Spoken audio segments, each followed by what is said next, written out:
শাকিব খানের নতুন সিনেমায় নায়িকা হচ্ছেন ইদিকা পাল।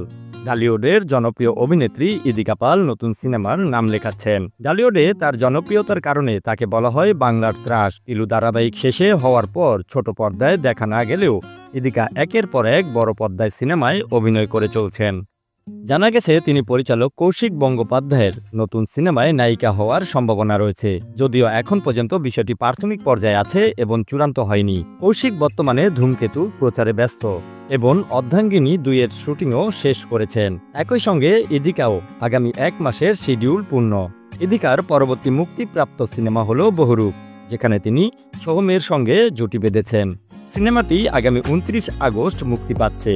এছাড়াও অভিজিৎ সেন পরিচালিত প্রজাপতি 2 এও ইদিকা গুরুত্বপূর্ণ চরিত্রে অভিনয় করছেন। পূর্বে ভিসা সংক্রান্ত সমস্যার কারণে শোনা গিয়েছিল তিনি এই সিনেমায় থাকবেন না, তবে সব জল্পনা উড়িয়ে তাকে দেখা যাবে জ্যোতিময়ী কুণ্ডুর পাশে। সূত্র বলছে নতুন সিনেমায় তিনি দেবর স্ত্রীর চরিত্রে দেখা যেতে পারে।